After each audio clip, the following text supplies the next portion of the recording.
first year students. You mean it? I mean it. Their work was fantastic. Okay. And የአንደኛ ዓመት ተማሪዎች መሆናቸውን አሁን ድረስ መቀበል ይቸግረኛል። እውነቴን ነው የምልህ። ስራቸው በጣም አስደሳች ነበር። ሌላውን ተወውና ሶስተኛና አራተኛ ዓመት እንኳን ቢሆኑ ሊጠሯቸው የሚቸገሩ ነገሮችን ነበር ሲጠቀሙ የሰማሁት። which we as ቃላት የላቸውም ግን ሐሳባቸውን ገልጸዋል። exactly, but they understood what is important. Okay. በትክክል ምን አስፈላጊ እንደሆነ ገብቷቸዋል እና ያንን አስፈላጊ ነገር እንዴት ማድረግ እንዳለባቸው ደግሞ በሚገባ ቁልጭ ያለ ሐሳብ ነው ያላቸው። Okay, it's very interesting. Let's come back into common problems of just third world countries. Let's see. እስቲ አንድ ስለሚያደርገን የሶስተኛው ዓለም ችግሮችን እንምጣ። እነዚህ ሀገሮች የኢኮኖሚ እድገታቸው ድንገት በሚጨምር ጊዜ ከኪነ ህንጻ አንፃር ምን አይነት ችግር ያጋጥማቸዋል ትላለህ? እኛ አሁን በዚህ መሰል ሁኔታ ውስጥ ነው ያለነው። እናንተም ቢሆን ህንድ ውስጥ ላለፉት 20 እና 30 ዓመታት ተመሳሳይ ተሞክሮ አሳልፋችኋል እና አንድ ሀገር ኢኮኖሚዋ በተገቢው መንገድ ለመጓዝ ሲውተረተር ምን ችግሮች ነው የምትጋፈጠው? A country faces while the economy is challenging to manage it in a proper manner. Yeah. Well, construction. I think economy, the development of an economy and the development or የኢኮኖሚ እድገትና በዚህ ኢኮኖሚ ውስጥ ያለ ባህል ራሱን ከኢኮኖሚ እድገት ጋር እንደምን አድርጎ ያዛምዳል ይመስለኛል እያልከኝ ያለው። ይህ በጣም አስቸጋሪ ይመስለኛል። ደግሞም በአለም ላይ የትኛውም ሀገር ኢኮኖሚያዊ ግስጋሴና ባህሉን አሁን ባለው ፈጣን ለውጥ ውስጥ ሙሉ ለሙሉ አጣጥሞ ተግዟል ማለት ይቸግረኛል። ይህ እንግዲህ በርካታ ነገሮችን ያተራምሳል። ለምሳሌ መኪና የመግዛት አቅማችን ጨምሯልና መኪና ብንገዛም ለመኪኖቹ መንገድ ላይ ኖረን ይችላል። ምክንያቱም ፖሊሶቹ እስከ 1980ዎቹና 90ዎቹ ድረስ ትኩረታቸው አንድን ሀገር የሚያሳድገው ምንድነው የሚል ብቻ ነበር። ሳስበው ይህ የኢኮኖሚ ለውጥ የተከሰተው የግሉ ዘርፍ ክፍት በመሆኑ ሰዎች በድፍረት ቢዝነስ ውስጥ በመግባታቸው ነው።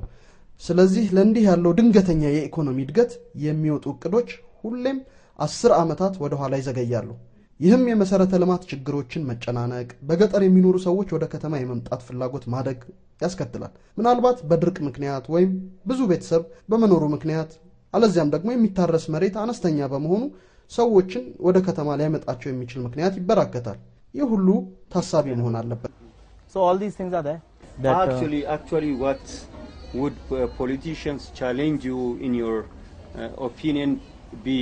አሁን ካቀረብከው ሐሳብ ተነስቼ ፖለቲከኞቹ ምን ሊሉ ይችላሉ የሚለውን በእነሱ ቦታውኝ ገምቼ በጠይቅህ የኢኮኖሚ ፍንዳታው የኢኮኖሚ ሽግግሩ የተከሰተው በፖሊሲ ማሻሻያ ምክንያት ነው። ስለዚህ ፖሊሲዎችን በማሻሻላችን ምክንያት ኢኮኖሚው ወደ ሆነ ደረጃ እየተቀጣጠለ መጓዝ ችሏል ቢሉስ? We are reforming the policy so that the stagnating economy is now igniting into. I agree with that to some extent, that there are definitely I mean India opened up its በእነሱም ሐሳብ በተወሰነ ደረጃ አስማማለሁ።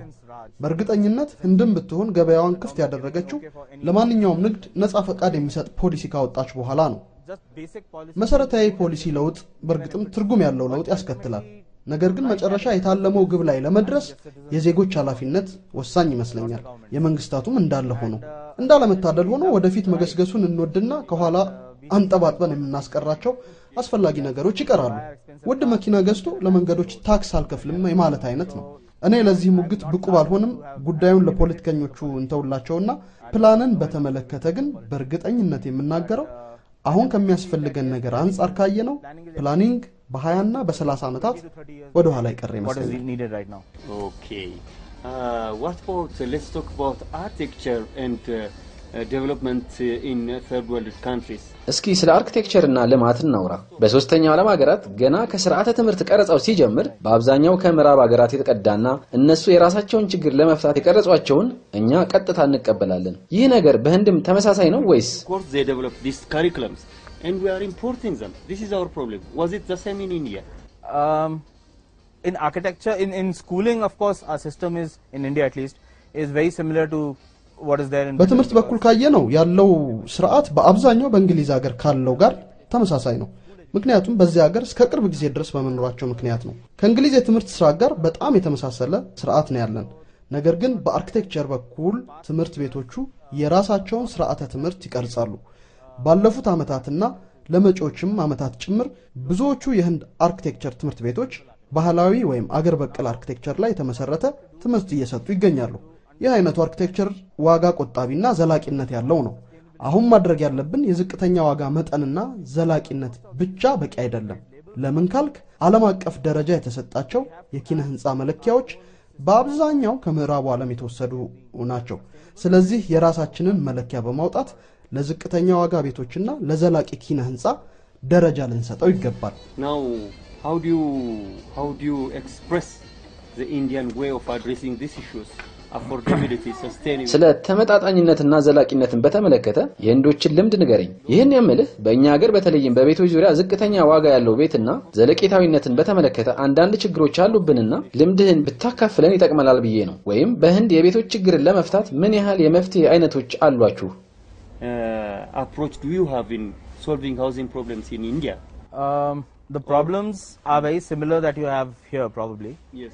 And our success or lack of success. ችግሮቹ እናንተ እዚህ ካሉባችሁ ችግሮች ጋር ተመሳሳይ ይሆናሉ።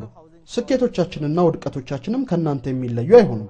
በህንድ መካከለኛ ገቢ ላላቸውና ለከፍተኛ ባለገቢዎች ብዙ የቤት አማራጮች ቢኖሩም በጣም የሚያስደነግጥ ችግር ያለው ዝቅተኛ ገቢ ባላቸው የህብረተሰብ ክፍሎች አካባቢ ነው።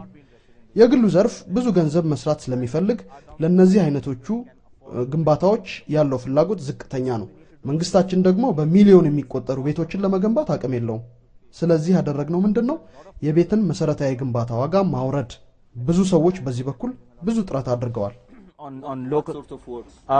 በየትኛው በኩል? መሰረታዊ የቤት ግንባታ ወጪ ስትል በኮንስትራክሽን ላይ ነው? በመሬት ነው ወይስ በመሰረተ ልማት? Essentially I think there are 4 parts to any project. ማንኛውም ፕሮጀክት 4 ክፍሎች ይኖሩታል። አንዱ መሬት ነው። መሰረተ ልማት ሌላው ነው።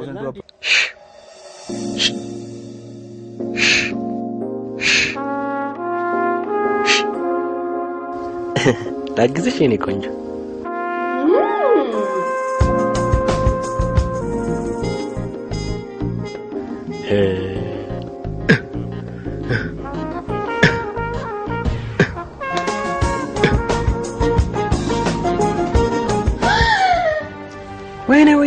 ወይኔ ይቅርታ በእናት አላድርም በእናታችሁ አድርጉ በእናት ኦኬ ኮር በእናት ነፍሴ በእናት